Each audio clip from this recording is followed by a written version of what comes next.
Eu já estava documentando lugares abandonados há 3 anos, quando descobrimos Clearwater Ridge.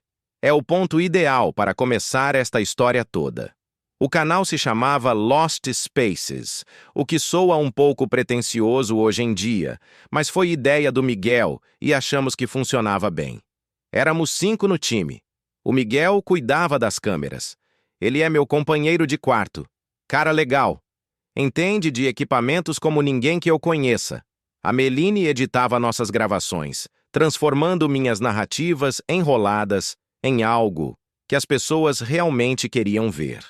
O Timothy fazia a pesquisa, o que basicamente envolvia fuçar registros de propriedades e arquivos de jornais antigos até os olhos dele cansarem. A Nicole gerenciava nossas redes sociais e lidava com os comentários, provavelmente o pior trampo de todos.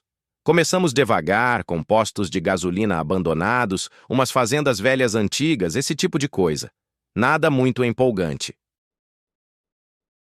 Mas o pessoal curtia nos ver explorando esses cantos, ouvindo as histórias por trás do porquê de terem sido largados. O canal foi crescendo. Não virou uma loucura, mas o suficiente para a gente investir em equipamentos melhores e fazer viagens de fim de semana para locais mais distantes. Eu gostava do rolê. Tem algo nos prédios vazios que me pega. Toda aquela intenção deixada para trás, só parada ali. Alguém construiu esses lugares achando que eles seriam importantes, saca? Aí a vida seguiu e todo mundo partiu, deixando toda essa esperança e planejamento apodrecer. O Miguel sempre dizia que eu ficava filosófico demais, mas era isso que me fazia voltar. Isso e o fato de que a gente era bom nisso. O Timothy achou o Clearwater Ridge numa terça-feira de início de outubro. Eu estava comendo cereal e verificando e-mails quando ele ligou. "Você precisa ver isso", ele falou. Sem oi. Sem papo furado.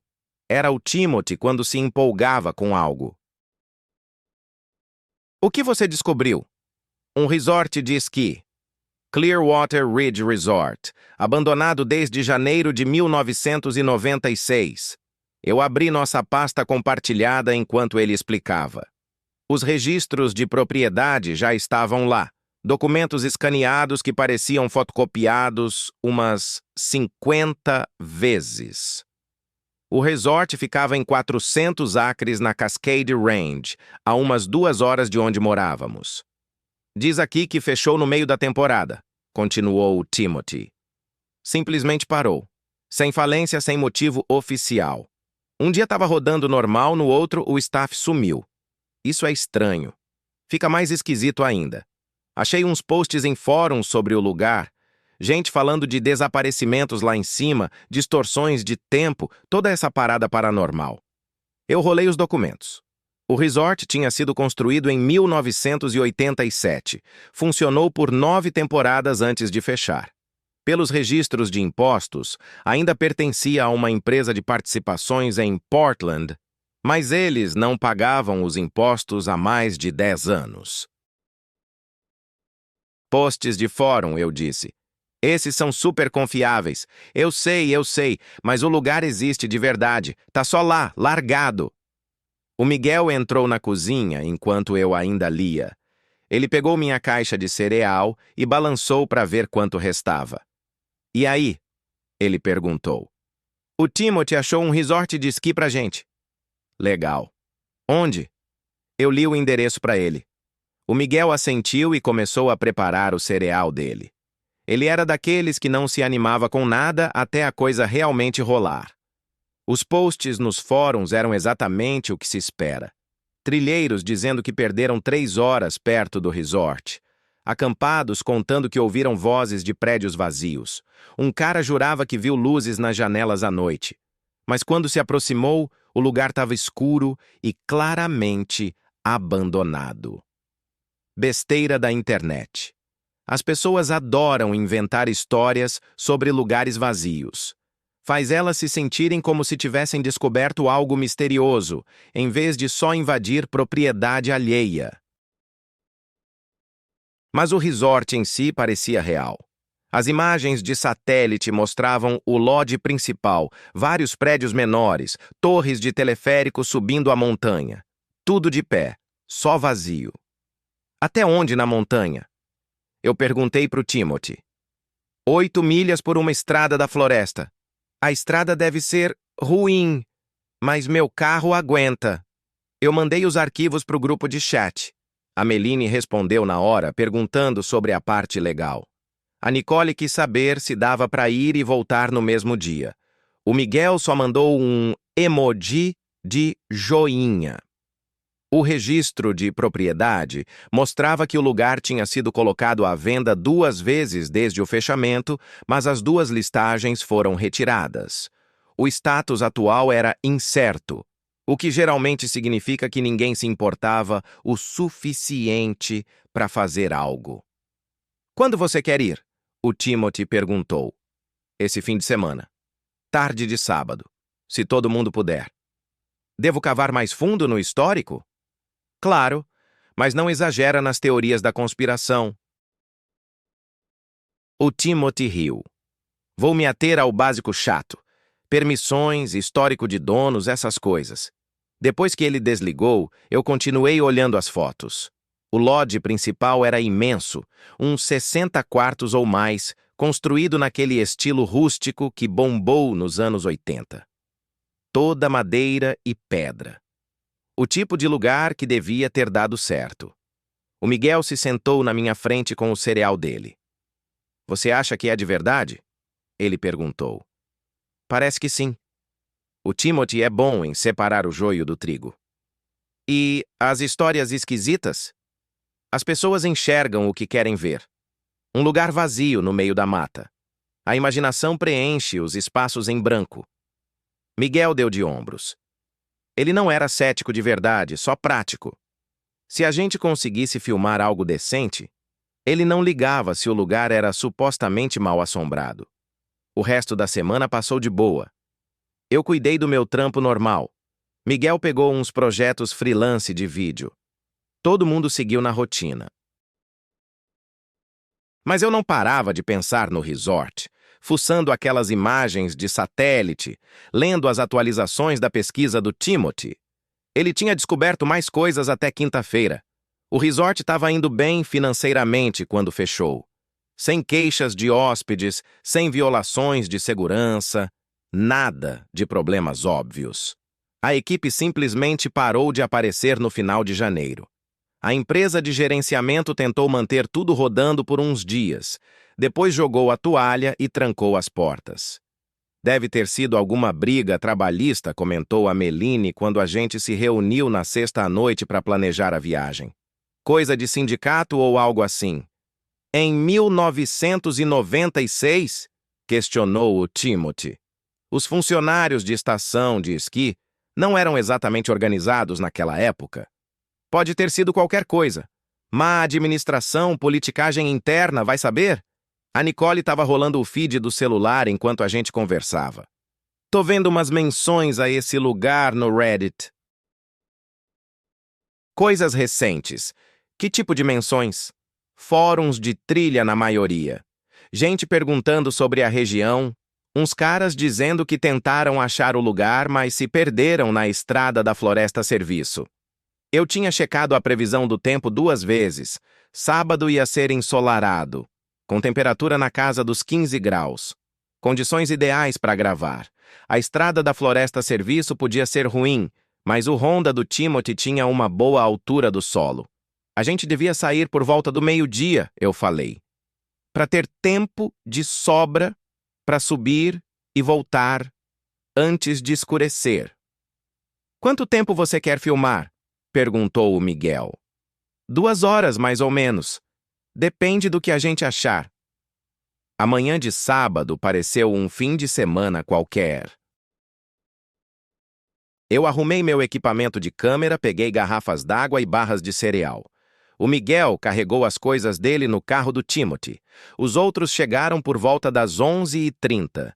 Todo mundo animado para uma filmagem de tarde normal. O Timothy tinha impresso as direções e mapas reserva, porque o sinal de celular ia ser fraco nas montanhas. A Nicole trouxe um carregador portátil para o telefone dela. A Meline levou o laptop caso a gente quisesse checar as gravações no local. Todo mundo preparado? Eu perguntei. Eles assentiram. O Timothy ligou o carro. A subida para as montanhas foi bem comum. Trânsito na rodovia, depois estradas menores serpenteando por fazendas e, por fim, entrando na floresta.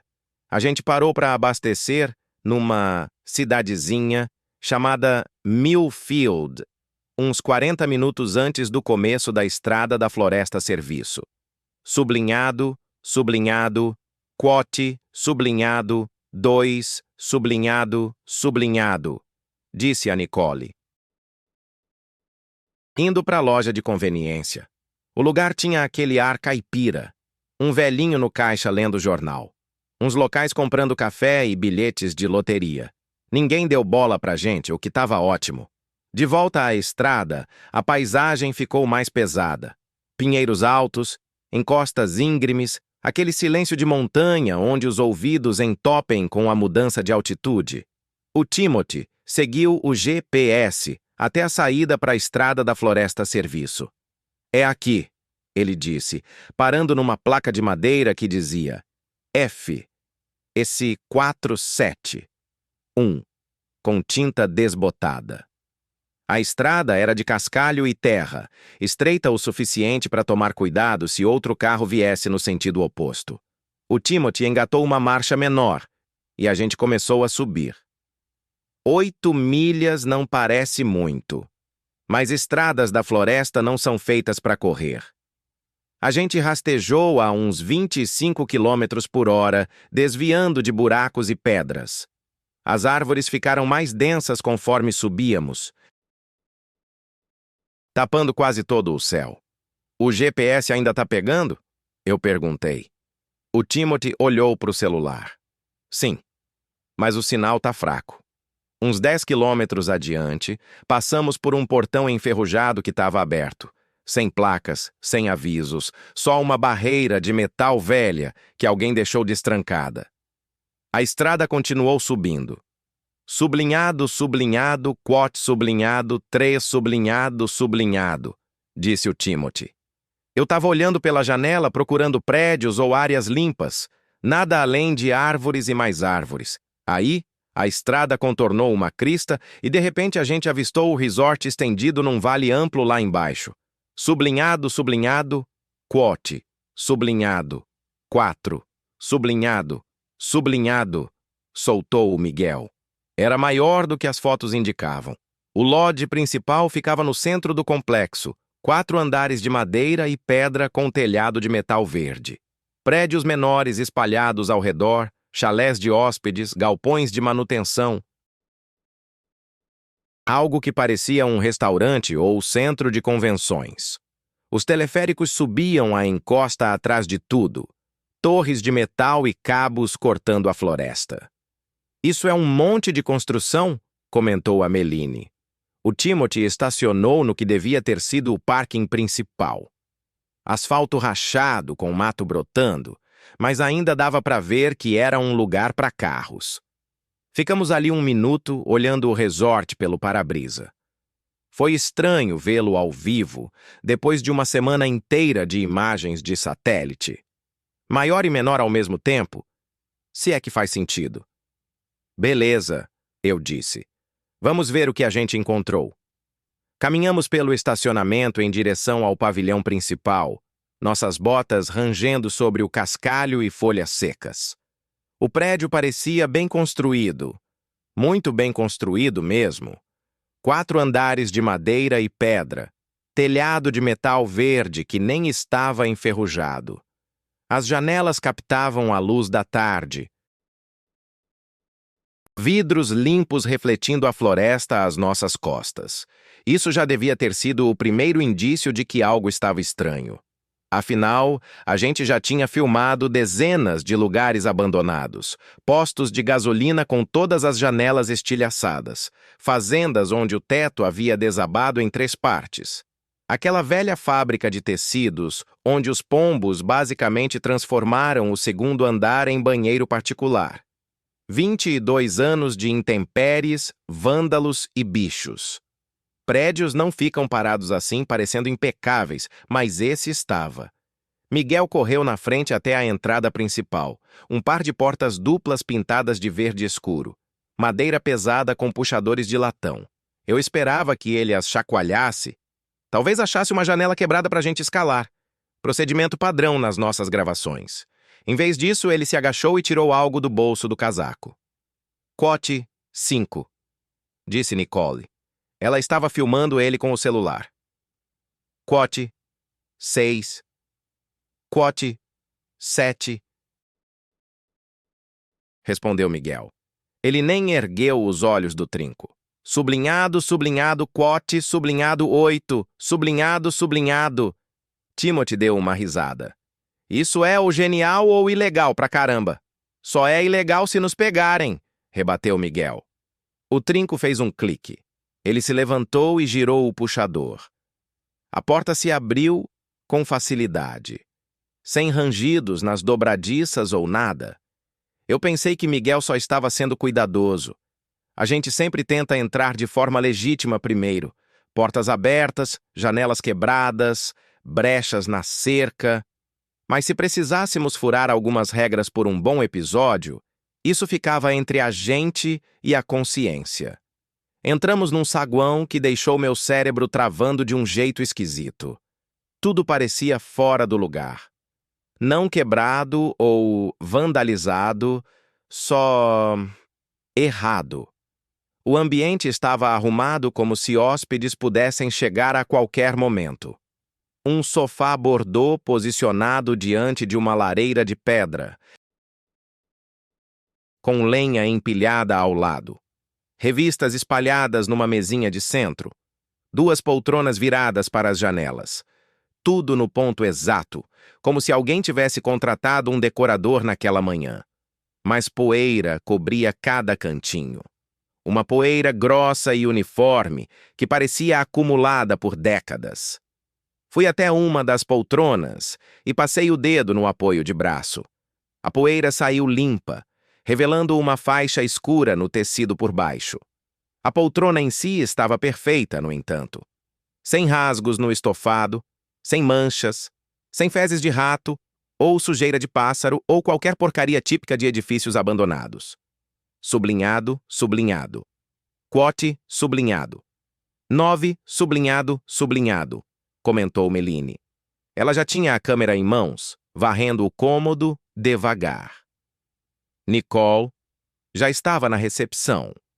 Um balcão grande de madeira que ocupava uma parede inteira. Acima dele, um painel com ganchos numerados segurava dezenas de chaves de quarto.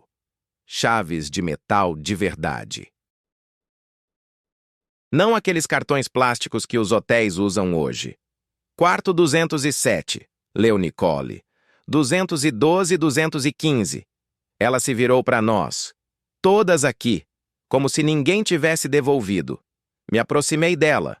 O balcão tinha aquela mesma camada espessa de poeira, mas por baixo dava para ver um registro de hóspedes encadernado em couro, um suporte com 3 canetas e um calendário pequeno. O calendário me deu um frio na barriga. Era daqueles de mesa, com 1 mês por página. Janeiro de 1996. Alguém havia circulado uma data com marcador vermelho. 23 de janeiro. Apenas um círculo vermelho certinho ao redor do número, como se marcando um prazo ou compromisso. Olha isso, eu disse apontando para o calendário. Timothy se inclinou, ajeitando os óculos. 23 de janeiro. Provavelmente o dia em que fecharam. Marcaram o último dia e foram embora, talvez. Mas algo naquele círculo vermelho me incomodava. Demais arrumadinho, intencional demais. Como se alguém soubesse precisamente quando tudo acabaria. Comecei a gravar com a câmera principal fazendo planos abertos do saguão. A gente editaria depois, adicionando narração e trilha sonora. Por enquanto, eu só queria registrar tudo antes de irmos mais fundo no prédio. Foi aí que Nicole Soltou um suspiro ofegante. Sublinhado, sublinhado, quote. Sublinhado 11, sublinhado, sublinhado, disse ela. Estava perto de uma área de assentos junto às janelas, 2 cadeiras e uma mesinha redonda. Sobre a mesa, havia 2 xícaras de café, de cerâmica branca com manchas escuras nas bordas. Me aproximei para ver melhor. As xícaras ainda tinham resíduo dentro. Bem, não líquido de verdade, mas como uma gosma escura. Café grosso e xaroposo que ficara ali tanto tempo que virou uma lama. 22 anos, eu murmurei. Mas para mim mesmo. Esse café tá parado aí há 22 anos. Miguel se aproximou e fez uma careta. Que asco! Imagina o cheiro se a gente abrir essas xícaras. Mas o negócio é o seguinte. Não tinha cheiro de verdade. Quer dizer, o saguão tinha aquele ar abafado e mofado de lugar fechado, como esperado, mas sem podridão, sem mofo, sem fedor de bicho morto. Nada indicava que este lugar estava abandonado há 2 décadas. Continuei gravando, focando em closes dos copos de café, nos padrões de poeira e na arrumação impecável de tudo. Para o vídeo, isso seria material ótimo. Resort abandonado misterioso. Tudo parado no tempo. Aquele tipo de coisa que nossos inscritos devoravam. Mas ali, com a câmera na mão, eu não conseguia me livrar da sensação de que algo estava profundamente errado com aquela cena toda. Faz 3 anos que eu me meto nisso. Sei como um lugar abandonado costuma ser. Prédios desmoronam. O tempo entra pelas janelas quebradas e telhados danificados. Animais se instalam. Plantas brotam pelas fendas no alicerce. Vândalos pintam pichações nas paredes e furtam o que vale a pena. Aqui, parecia que a equipe tinha saído rapidinho para o almoço. Sublinhado, sublinhado, quote, sublinhado, 12, sublinhado, sublinhado, comentou Meline. Ela inspecionava uma lâmpada ao lado do sofá, passando o dedo na poeira. Tipo, o ar frio e seco que retarda a decomposição, né? Timothy assentiu, mas ele exibia uma inquietação evidente. Ajustava os óculos sem parar e olhava ao redor como se esperasse que alguém saltasse de trás dos móveis. Quote, 13, ele disse. Quote, 14. Riu. Mas o som saiu agudo e apressado. Daquelas risadas que as pessoas soltam para se persuadir de que está tudo bem. Eu fiquei calado e prossegui com as filmagens. Mas pensava naqueles copos de café, no calendário com o círculo vermelho e na forma como todas as chaves dos quartos pendiam em ordem perfeita no quadro, como se ninguém tivesse ido embora. Como se eles ainda estivessem por aí, só esperando que a gente os descobrisse. Achei que avançaríamos mais se nos separássemos. Fazia sentido. 5 pessoas grudadas não renderia muita imagem. E tínhamos uns 2 horas antes de voltar. Quote 15, eu disse. Quote 16.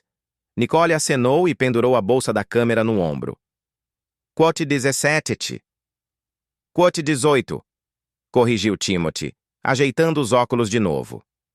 Aquele tique nervoso estava piorando. Quote 19. Meline já se dirigia a uma porta sinalizada como nível inferior, no fundo do saguão. Miguel pegou o equipamento de câmera e me seguiu até a escada principal. Os degraus eram de madeira maciça, sem rangidos ou afundamentos, só com aquela camada grossa de poeira cobrindo tudo. Nossas pegadas marcavam o chão com nitidez. O corredor do 2º andar se estendia à nossa frente. Foi aí que reparei em algo estranho. O corredor parecia mais comprido do que o normal. Eu tinha circulado o prédio por fora quando chegamos, contando os passos sem nem perceber. O lodges principal media uns 120 pés de comprimento, mais ou menos. Mas esse corredor não acabava. Quote 21. Eu soltei. Miguel montava a câmera dele, verificando a bateria. Ele olhou pelo corredor. Portas se alinhavam dos 2 lados. cada uma com uma placa de latão numerada. 201, 203 do lado esquerdo, números pares à direita. Comecei a andar. O carpete era de um vermelho escuro, com um desenho que devia ter sido chique em 1987. Agora, só parecia antiquado. A poeira revelava nossas trilhas atrás de nós. Miguel veio atrás, filmando enquanto avançávamos. A câmera dele emitia um zumbido suave ao focar. Ele perguntou. Parei na porta do quarto 207 e girei a maçaneta. Trancada. Tirei o chaveiro universal que Miguel achou atrás da recepção, localizei a chave certa e abri a porta. O quarto era pequeno, mas imaculado. Cama de solteiro, com lençóis brancos esticados nas bordas. Escrita minúscula perto da janela. Porta do banheiro entreaberta. Sublinhado, sublinhado. Quote sublinhado. 30, sublinhado, sublinhado. Eu disse, entrando. Miguel ficou na soleira, filmando por cima do meu ombro. A cama estava arrumada à perfeição, com cantos hospitalares e tudo. Verifiquei o banheiro. Azulejos brancos limpos, toalhas dobradas no suporte, frascos pequenos de shampoo e sabão alinhados na bancada. Sublinhado, sublinhado. Cati. Sublinhado. 31. Sublinhado, sublinhado. Eu falei. Passamos por uns 15 quartos assim, todos iguais. Camas prontas, banheiros impecáveis, tudo preparado para hóspedes que nunca apareceram. Miguel gravou cada detalhe, mas dava para ver que ele ficava mais tenso. A respiração acelerava um pouco e ele virava para a escada a toda hora. O corredor prosseguia sem fim. Eu tinha perdido a conta das portas. Devia ter mais de 30 quartos agora, o que não batia. O prédio não era tão grande vista de fora. Quote 32, disse Miguel ao chegarmos no 231. Quote 33. Quote 34. O quarto 233 era idêntico aos demais. 235, mesma história. Eu estava começando a achar que todo o andar seria igual quando cheguei na 237. A chave girou, mas a porta pareceu mais pesada ao empurrá-la, como se houvesse uma pressão no ar ou algo assim. Essa sala não estava vazia. Uma mala aberta ficava sobre a cama, azul escura com cantos de latão, do tipo que as pessoas usavam para viagens antigamente. Roupas dobradas lá dentro, roupas de homem, na maioria camisas de botão, calças sociais, um suéter. Na mesinha de cabeceira, alguém havia deixado um relógio, prateado com pulseira de couro preto. Sublinhado, sublinhado. Coti, sublinhado. 35, sublinhado, sublinhado. Miguel sussurrou atrás de mim. Eu me aproximei da mala. As roupas pareciam comuns, talvez um pouco antiquadas, mas não velhas demais. Sentia um cheiro leve no ar. Colônia ou algo para barbear. A porta do banheiro estava entreaberta. Entrei e vi mais coisas. Uma nécessaire de couro aberta no balcão. Lâmina de barbear, creme de barbear, uma garrafa de Old Spice, escova de dentes num copo. As toalhas pendiam tortas no suporte, como se tivessem sido usadas há pouco. Estiquei a mão e toquei uma das toalhas de mão. Estava úmida, não encharcada, mas longe de seca por completo. Henry. A voz de Miguel saiu tensa. Temos que sair daqui agora. Eu me virei. Ele recuava em direção à porta. Câmera ainda gravando, mas as mãos tremendo um pouco. Deve ser só condensação, eu disse. Prédios antigos retêm umidade. Estranho. Essa toalha está úmida. Alguém usou essa toalha. Olhei de novo para ela. Ele tinha razão. A umidade não estava espalhada. Só no centro. Como se alguém tivesse secado as mãos ali. Miguel, se acalma. Não, cara, não. Isso é... Ele já estava quase no corredor. Não devíamos estar aqui. Alguém ainda está aqui. Alguém mora aqui. Saí do banheiro atrás dele, mas parei na mala outra vez. As roupas estavam dobradas com perfeição, como se alguém tivesse acabado de arrumá-las ou desarrumá-las e recolocado tudo no lugar exato. Olha, eu disse. Entendo. É esquisito, mas viemos para cá para registrar isso tudo, e é exatamente o que achamos. Não dá para fugir só porque as coisas ficam um pouco bizarras. Miguel respirava acelerado. Um pouco bizarras. Henry, tem alguém aqui. Alguém que esteve nesse banheiro agora mesmo. Talvez. Ou talvez alguém tenha estado aqui semanas atrás e o prédio só preservou tudo. Como a Meline falou lá embaixo, o ar frio e seco. Toalhas não ficam úmidas por semanas. Ele tinha um argumento. Mas tínhamos chegado até ali e eu não ia desistir por causa de uma preservação estranha. Mesmo que fosse bem estranha. Mesmo que me deixasse com a pele arrepiada. Mais 5 quartos, eu disse. Aí descemos e nos juntamos aos outros, mas vamos terminar o que começamos. Miguel me olhou como se eu fosse louco. Talvez eu fosse, mas era isso que fazíamos. Invadíamos lugares onde ninguém mais ia e registrávamos o que encontrávamos. Era o objetivo todo. Mais 5, ele disse por fim. Depois, acabou. Subimos para o 3º andar. A câmera de Miguel balançava na cintura enquanto ele subia as escadas atrás de mim. A madeira rangia sob nossos pés, mas parecia firme, robusta. Igual a tudo mais nesse lugar que devia estar ruindo, mas não estava. O 3º andar tinha um formato diferente do 2º. Em vez de só corredores com quartos de hóspedes, havia uma área aberta no topo da escada. Uma sala de estar. Acho que se pode chamar assim. 2 sofás frente a frente, com uma mesinha de centro no meio. E contra a parede dos fundos, uma televisão gigantesca. Caramba! Miguel disse, largando a câmera. Olha o tamanho dessa porcaria! Era um daqueles televisores de tubo dos anos 90. Devia pesar uns 300 libras fácil. Do tipo que precisa de 2 pessoas para mover e deixa marcas definitivas no tapete. Mas o que me fez parar foi a tela.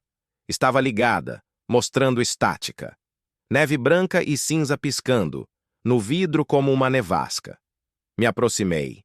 A estática não era aleatória.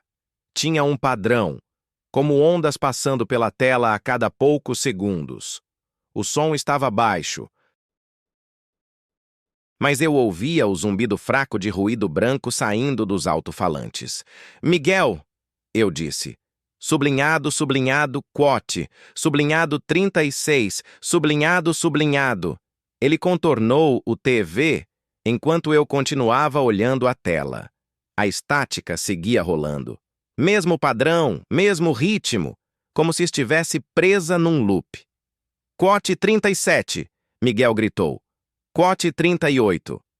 Imaginei que devia ter algum backup de bateria. Hotéis às vezes têm sistemas de energia de emergência para equipamentos essenciais. Talvez esse TV estivesse conectado a uma fonte ininterrupta que ainda funcionava depois de tantos anos. Mas enquanto pensava nisso, sabia o quão ridículo soava. Backups de bateria não duram 22 anos. E isso não era equipamento essencial. Era uma TV de hóspedes numa área de convivência. Henry, Miguel disse. Voltando para a frente. Backups de bateria não funcionam em TVs de tubo desse tamanho. Essas coisas precisam de energia pesada, tipo tomada na parede. Não dá para rodar uma dessas com pilha. Ele estava certo. Eu sabia que ele estava certo, mas a TV estava ligada de verdade. O chiado persistia na tela, seguindo aquele padrão hipnótico de sempre. Estendi a mão e toquei o vidro. Estava quente. Talvez ainda haja energia chegando a este andar, comentei. Pode estar em um circuito separado do resto do prédio. Miguel balançou a cabeça.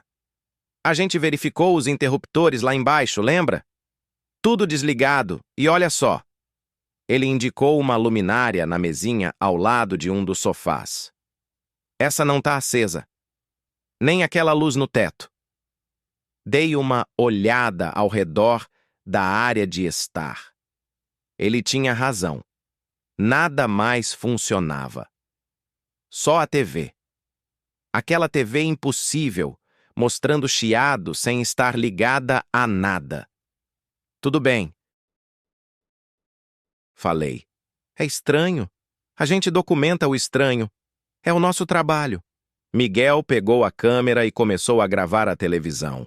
Fui até o outro lado da sala de estar para inspecionar. Mais móveis, uma estante com revistas antigas, edições da Reader's Digest de 1995. Newsweek, de janeiro de 1996. Foi aí que avistei a silhueta. Foi só um vislumbre, um movimento no canto do olho. Alguém passando pela interseção do corredor atrás de nós, vestindo o que parecia uma jaqueta de esqui azul e amarela vibrante, o tipo volumoso antigo dos anos 80 e 90. Virei a cabeça, mas Miguel já estava girando com a câmera em punho, tentando capturar o que ele também notara. O corredor estava vazio, comprido e escuro, com portas dos dois lados, igual ao andar de baixo, mas sem ninguém. Ninguém por perto. Você viu isso? Miguel sussurrou. Sim, respondi. Alguém com roupa de esqui. Ele assentiu, ainda filmando o corredor deserto. As mãos tremiam um pouco. Jaqueta azul e amarela passou reto como se fosse o dono do lugar. Caminhei até a interseção e olhei para os dois lados. O corredor se estendia em ambas as direções. Portas alinhadas nas paredes a cada 10 pés ou mais. Todas fechadas. Tudo em silêncio. O carpete exibia as marcas dos nossos passos na poeira desde que subimos as escadas, mas sem outras pegadas. Nenhum indício de que mais alguém tivesse andado por aqui. Deve ter sido sombra, eu disse. Luz entrando por uma janela, quem sabe? Miguel abaixou a câmera. Não era sombra, Henry. Era uma pessoa. Uma pessoa com jaqueta de esqui. Antes que eu pudesse rebater, o walkie-talkie chiou de repente. A voz de Timothy veio pelo rádio, mas soava estranha, distorcida, como se ele falasse debaixo d'água. Henry, Miguel, vocês precisam ouvir isso. O sinal falhou por um instante, depois voltou. As máquinas do fliperama aqui embaixo estão ligadas. Peguei o rádio da cintura. Como assim ligadas? Quero dizer que estão funcionando sozinhas. O Pac-Man tá jogando uma partida inteira agora, e ninguém tá tocando nos controles. O sinal piorou. A voz de Timothy entrava e saía. Pontuações dos olhos são de 23 de janeiro de 1996. Então, a voz de Meline interrompeu. Mais nítida que a dele, mas ainda com aquele tom abafado. Henry, tô no que parece ser os quartos da equipe. Tem um jantar congelado na mesa. Bife Salisbury. Ainda congelado, mas ali como se alguém tivesse tirado do freezer agora, há pouco. Miguel e eu nos entreolhamos. A TV atrás de nós seguia com seu chiado inexplicável. A voz de Nicole veio em seguida, mais aguda que o normal, com medo. Pra onde todo mundo foi? Eu tava na área do restaurante, e agora não acho Timothy nem Meline em lugar nenhum. Alô? Alguém me ouve? Isso me alertou. Nicole não era de entrar em pânico fácil. Se ela estava assustada, algo não ia bem. Todo mundo, volte para o saguão, ordenei no rádio. Agora mesmo. Larguem o que estão fazendo e se encontrem no saguão. O walkie-talkie chiou com as confirmações. A voz distorcida de Timothy. Meline dizendo que já vinha subindo. Nicole parecendo aliviada por nos ouvir. Olhei para Miguel. Ele fitava a tela da TV, onde o chiado prosseguia sem parar. Vamos embora, eu disse. Ele acenou e pendurou a câmera no ombro. Boa ideia. Mas enquanto íamos para as escadas, não conseguia me livrar da sensação de que não estávamos sozinhos ali em cima. De que alguém com jaqueta azul e amarela de esqui, Nos observava de uma daquelas portas escuras, esperando a gente sair para voltar ao que quer que estivesse fazendo pelos últimos 22 anos. Começamos a descer as escadas. Contei cada degrau por costume. Filmar lugares assim faz você ficar atento a esses detalhes. 1 lance, 2 lances, 3 lances. Mas as escadas não paravam. Parei no que devia ser o térreo e olhei em volta. Outro patamar idêntico. Mesmo lambris de madeira, mesmas luminárias de latão. Miguel ofegava atrás de mim, o equipamento da câmera tilintando a cada passo. Isso faz 4 lances, eu disse. O quê? Miguel ergueu o olhar de baixo. Impossível. Subimos só 3. Continuei contando. 5 lances, 6 lances. Cada patamar era igualzinho. Mesmo tapete bordô no meio, mesmas arandelas nas paredes, mesmo corrimão de madeira liso na palma da mão, como se tivessem copiado e colado o mesmo projeto de andar várias vezes. Isso não faz sentido, disse Miguel assim que chegamos ao que devia ser o térreo. A voz dele ecoou de um jeito estranho no corredor das escadas. Eu empurrei a porta e parei de repente. O saguão parecia errado, não só diferente, mas errado mesmo, como se alguém tivesse invertido uma foto. O sofá bordô estava no mesmo lugar, mas virado para o lado oposto. A lareira de pedra agora ficava na parede esquerda em vez da direita. A recepção tinha sido transferida para o outro canto do ambiente inteiro. Que diabos é isso? Sussurrou Miguel logo atrás de mim. Eu caminhei até onde a recepção deveria estar, só uma parede vazia com o mesmo lambris de madeira. A verdadeira recepção agora estava do outro lado, em um local onde eu tinha certeza de que antes havia uma área de estar. O quadro de avisos com as chaves dos quartos pendia atrás dela, mas os números pareciam invertidos de algum modo. Miguel estava gravando. Ótimo. Eu provavelmente devia estar fazendo o mesmo, mas não conseguia parar de fitar os móveis. Tudo estava lá, só que espelhado. Como se tivéssemos entrado em uma versão paralela do mesmo cômodo. Eu me dirigi à porta da frente. Tinha que ser alguma ilusão de ótica ou coisa assim. Talvez o corredor das escadas nos tivesse virado de cabeça para baixo e saído por outra entrada. A maçaneta de latão não girava. Eu puxei com mais força, virei para os 2 lados. Nada. A porta estava firme, como se tivesse sido soldada. Miguel, continue tentando a maçaneta. Me ajuda aqui. Ele largou a câmera e segurou a outra alça. Nós 2 puxamos. A porta nem se mexeu 1 centímetro. Não era emperrada, trancada ou selada. Foi aí que eu olhei pelas janelas. Sem estacionamento, sem estrada de cascalho, só árvores. Floresta densa encostada bem no vidro. Galhos roçando as vidraças. Pinheiros altos que tapavam quase todo o céu. Como se o prédio tivesse sido largado no meio da mata em vez de ficar naquele vale aberto. Cadê o carro do Timothy? A voz de Miguel falhou. Eu não conseguia responder. Estava olhando para um tronco de árvore a uns 90 centímetros da janela. Com certeza não estava ali quando cruzamos o estacionamento 1 hora antes. Henry! Chamou Miguel. A voz da Nicole veio de algum lugar atrás de nós. Eu me virei. Os 3 estavam entrando no saguão por corredores diferentes. Nicole veio de onde deviam estar as escadas do nível inferior. Timothy saiu de um corredor que eu não lembrava de ter visto. Meline emergiu do que parecia um corredor de serviço. Graças a Deus, disse Nicole. Ela parecia abalada. Não encontrei as escadas de volta para cima. Fiquei rodando em círculos.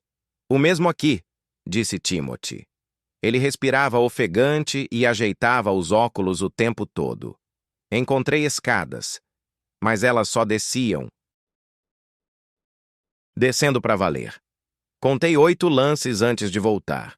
Meline se aproximou de nós. Desci 3 andares a partir do nível do restaurante. Deveria ter me levado ao porão, mas acabei aqui. Miguel apontou para as janelas. Olhem lá fora! Eles se viraram. Nicole soltou um som baixo na garganta. Não é onde estacionamos, disse Timothy. Sem brincadeira. Eu voltei para a nova recepção do lado errado do cômodo. Talvez o livro de registros dos hóspedes nos dissesse algo. Entender o que estava rolando ali. O livro de capa de couro ainda estava lá. Mesmas 3 canetas no suporte. Mesmo calendário de mesa. Mas ele estava errado.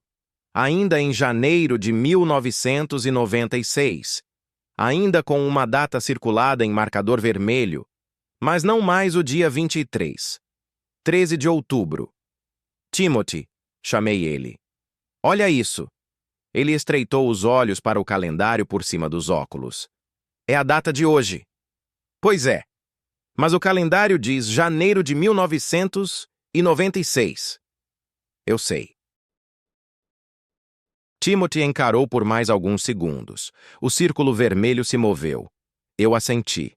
Quando encontramos o calendário pela primeira vez, 23 de janeiro estava circulado. Agora era 13 de outubro. Mesmo marcador vermelho, mesma letra, como se alguém tivesse apagado o antigo círculo e desenhado um novo. Isso é seriamente perturbador, disse Nicole. Ela filmava tudo com o celular varrendo o saguão invertido. Foi quando ouvi passos, vários conjuntos vindo dos corredores, de direções variadas. Levantei os olhos do calendário. Pessoas estavam entrando no saguão. Muita gente. Vieram pelos mesmos corredores que o time usara, pela escada que acabáramos de descer, por portas que eu não havia notado antes. Uns 12 no início, depois mais. Todos com roupas de esqui. Cores vivas dos anos 80 e 90, jaquetas azul elétrico, calças amarelo neon, padrões geométricos que gritavam moda de comerciais noturnos antigos. O tipo de coisa que você vê em folhetos velhos de resorts de esqui. Eles se moviam em sincronia, não desfilando, mas andando com o mesmo passo, mesmo ritmo, mesma amplitude. Todas as cabeças inclinadas no mesmo ângulo, como se escutassem algo que nós não podíamos ouvir. Ai, não, sussurrou Meline. Ai, não. Ai, não. Ai, não. Mas continuavam chegando, enchendo o saguão. Contei uns 30, talvez 40. Difícil dizer porque se moviam, se organizando em algum tipo de formação ao nosso redor. Eu vi bem a mais próxima. Uma mulher em jaqueta de esqui roxa brilhante com listras brancas e rosa. Ela sorria, mas o rosto estava todo errado. Os olhos eram enormes demais, como se alguém os tivesse esticado além do limite humano. A boca formava um sorriso sem exibir dentes. Apenas uma linha curva na parte inferior do rosto. E a pele parecia fina, quase transparente, a ponto de eu enxergar sombras se mexendo por baixo. Todos eles exibiam o mesmo rosto, os mesmos 2 olhos dilatados, o mesmo sorriso sem dentes, a mesma pele translúcida. Eles se organizaram em fileiras, ocupando o espaço do saguão ao nosso redor, todos virados para nós. Nenhum piscava. Miguel ofegava de forma acelerada atrás de mim. Nicole parou de gravar e se agarrou ao braço de Timothy. Meline recuava em direção às janelas, mas eu não conseguia desviar o olhar daqueles rostos. Dezenas deles, todos sorrindo com aquela expressão vazia, nos observando com olhos esticados. Completamente imóveis, exceto pelo leve balanço que acompanhava a respiração. Aguardando algo. O grito de Nicole rasgou o ar, agudo e gutural, do tipo que surge das entranhas. Ela disparou rumo ao que eu imaginava ser uma saída lateral perto da lareira. Eu havia notado aquela porta antes, mas achava que era um armário ou algo assim. O som me doeu nos dentes. É isso que o terror real faz. Não soa como nos filmes. Soa quebrado, distorcido. Ela se moveu depressa, mais rápido do que eu jamais a vira correr. E ela praticava atletismo na faculdade.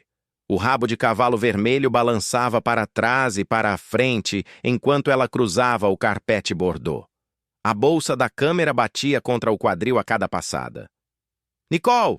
Espera!" gritou Timothy, mas ela já havia atravessado a porta. Mantive os olhos fixos no ponto onde ela sumira. A porta ficou entreaberta atrás dela, o que era bom. Pelo menos era o que eu pensava.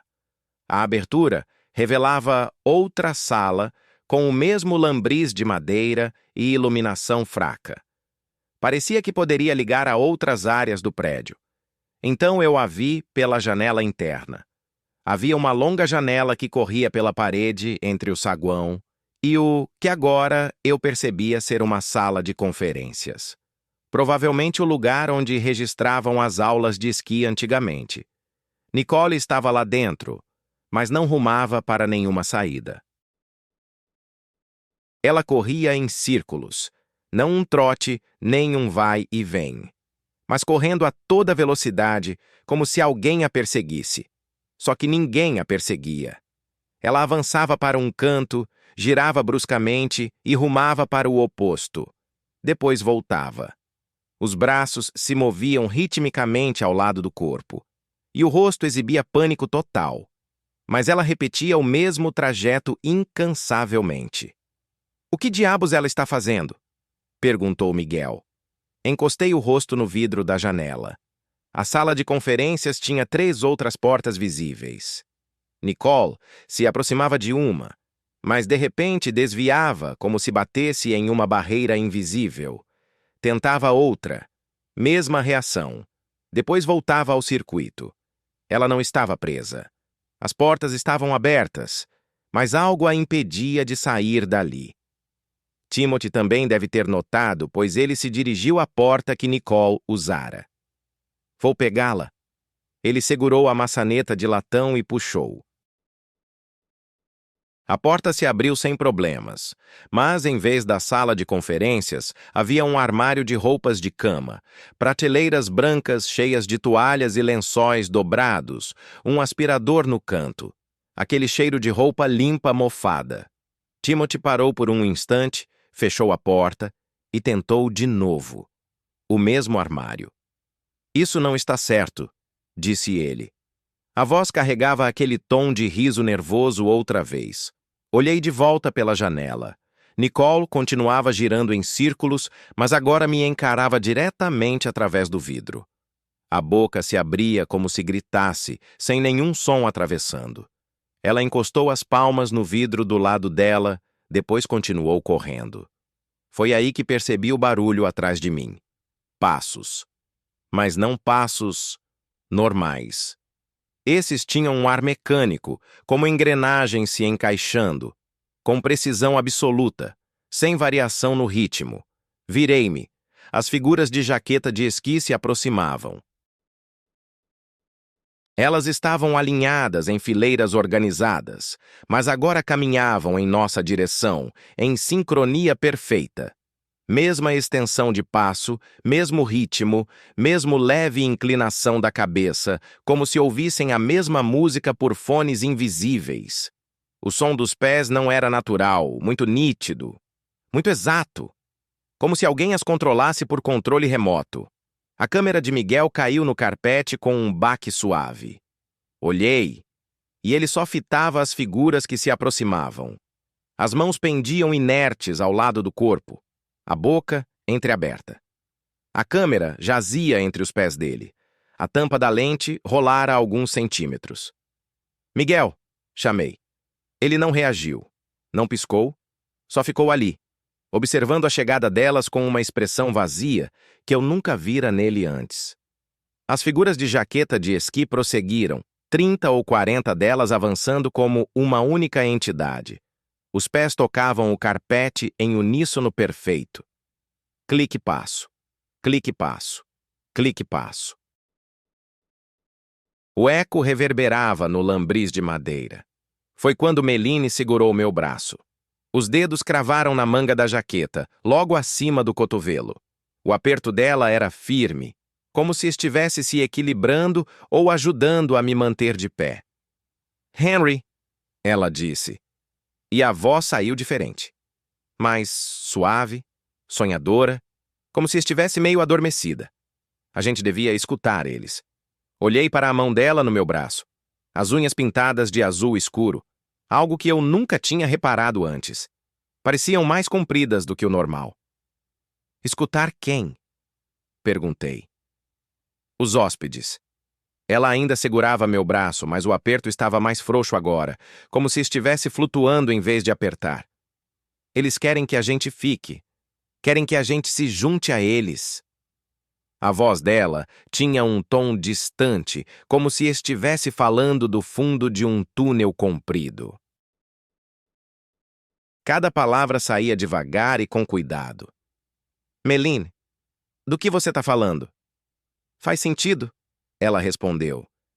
A gente veio para cá para registrar, para conservar, para fazer parte da história. Ela se virou para me olhar, e foi aí que vi o rosto dela. Os olhos estavam mudando. Não a cor, o tamanho. Ficavam maiores, se abrindo mais do que olhos humanos deviam se abrir. A mesma largura anormal que eu tinha visto na mulher de jaqueta de esqui. Mas acontecia aos poucos, como se alguém estivesse ajustando devagar os controles. A gente devia ficar. Ela repetiu. Devia virar parte desse lugar, parte da conservação.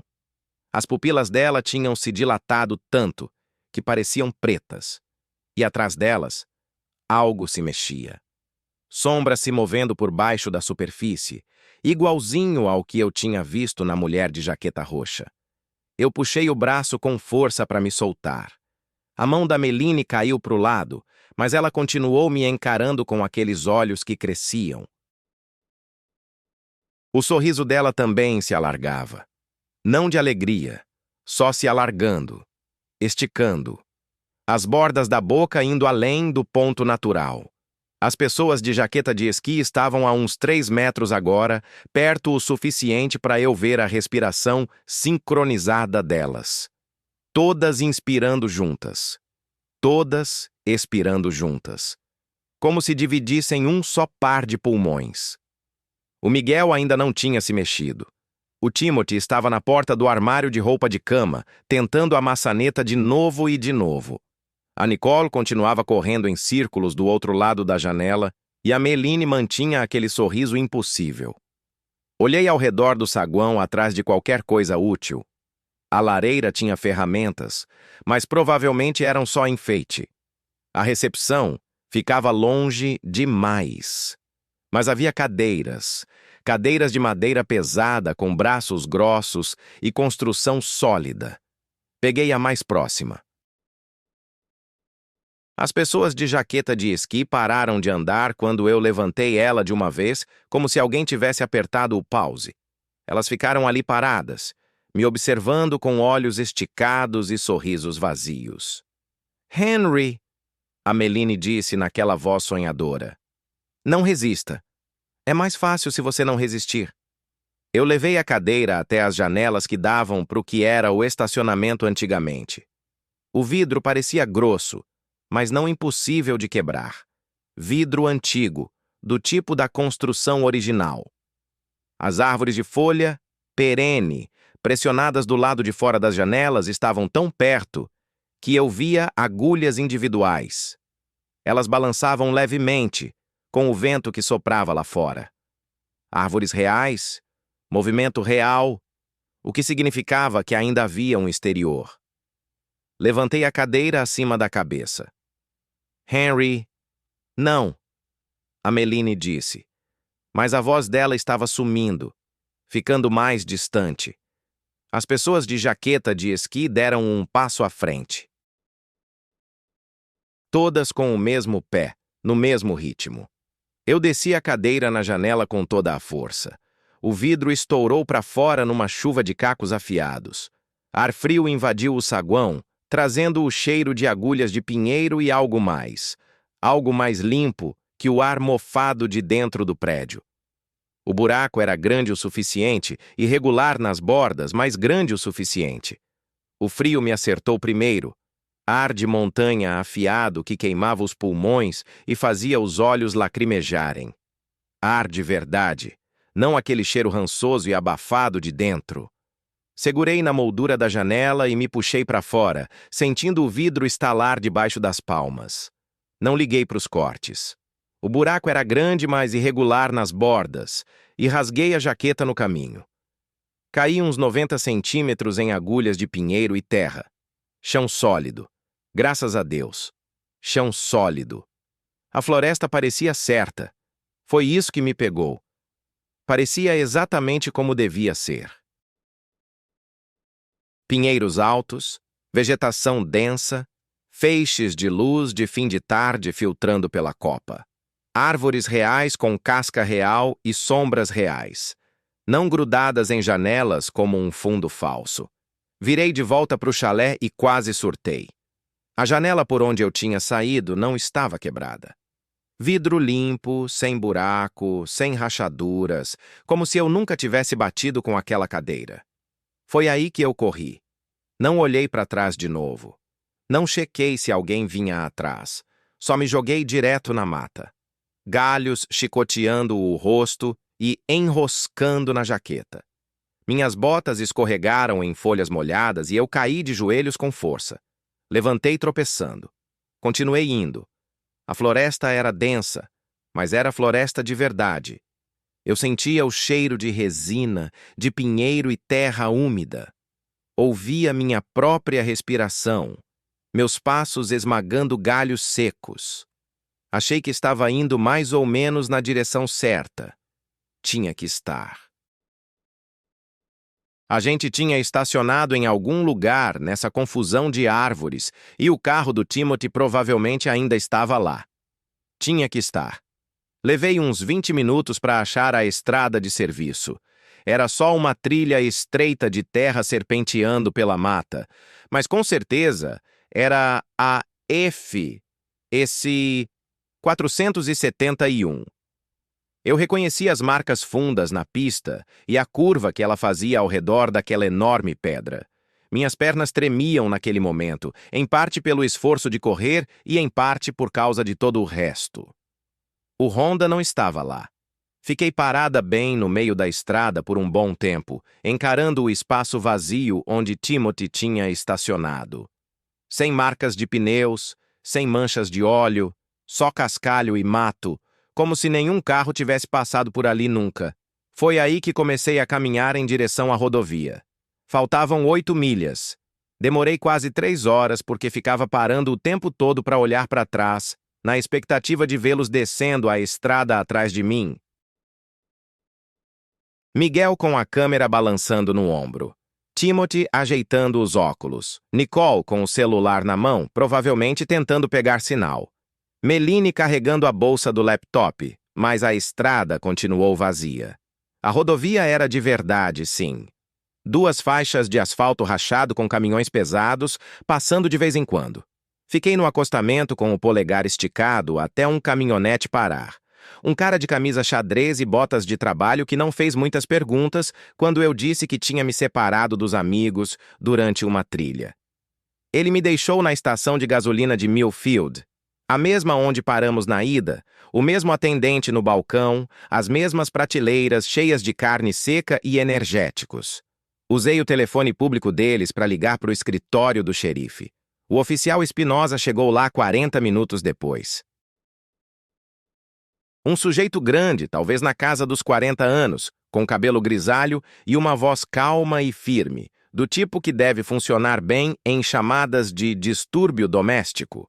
Ele ouviu minha história sem me interromper, anotou tudo num bloquinho espiral, fez as perguntas certas.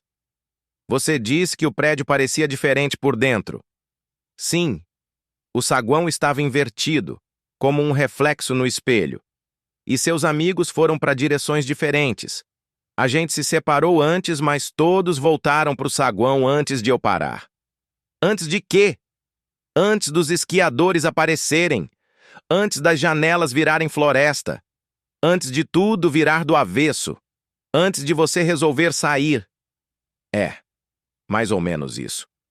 Ele me levou de volta para a estrada da Serviço Florestal na manhã seguinte, levando mais 2 policiais e um cara da busca e resgate. Eu fiquei no banco de trás do carro de patrulha do Espinosa e os vi discutindo sobre onde exatamente o resort deveria estar. Achamos o lugar no final. Mesmo vale, mesmos prédios. O lodge principal parecia idêntico ao que vimos na chegada. 4 andares, madeira e pedra, telhado de metal verde, janelas limpas refletindo o sol da manhã. Espinosa usou um cortador de arame no cadeado da porta da frente. As mesmas maçanetas de latão que Miguel arrombou no dia anterior. O saguão estava normal. Sofá bordô virado para o lado certo, lareira na parede da direita, balcão da recepção no lugar de sempre, poeira grossa em tudo, sem pegadas no carpete. As xícaras de café ainda estavam na mesa perto das janelas, ainda cheias daquela calda preta seca. Mas as nossas pegadas haviam sumido. 5 pessoas passaram por aquele saguão. Subiram aquelas escadas, andaram por aqueles corredores. Tocamos maçanetas, examinamos chaves de quarto e deixamos rastros por toda a parte. Nada. Poeira intacta, intocada há décadas. Eles procuraram por 6 horas, revistaram cada quarto, cada armário, cada canto, gritaram nomes até as vozes ecoarem nas paredes vazias. Miguel, Timothy, Meline, Nicole, de novo e de novo. As janelas estavam todas inteiras, cada uma delas. Espinosa checou especificamente as janelas do saguão, onde eu disse que tinha quebrado para sair. Vidro perfeito, sem rachaduras, sem consertos. Tem certeza de que foi essa janela? Eu tinha certeza. Mesma vista do que era o estacionamento. Mesma tranca de latão. Tudo igual, exceto pelo vidro que deveria estar estilhaçado no chão lá fora. Eles acharam o registro de hóspedes no balcão da recepção. Mesmo livro de couro, mesmas canetas no suporte. O calendário ainda marcava janeiro de 1996, mas o dia 23 não estava mais circulado. Só um quadradinho normal com uma data comum, sem marca vermelha. Não encontraram a câmera do Miguel. A que ele largou no saguão quando os esquiadores começaram a vir na nossa direção. Espinosa e eu voltamos para o exato local, nos abaixamos de joelhos, procuramos debaixo do sofá e atrás das cadeiras. Nada. Eu levei minha câmera comigo, a que usei para filmar planos gerais do saguão. Quando cheguei em casa e baixei o cartão de memória, pensei que teria prova, algo para mostrar como o lugar era de verdade. As fotos mostravam decadência normal, cadeiras quebradas, infiltração no teto, grafites nas paredes, coisas padrão de prédio abandonado, do tipo que a gente filmou centenas de vezes antes. As xícaras de café não apareciam. As camas arrumadas não estavam lá.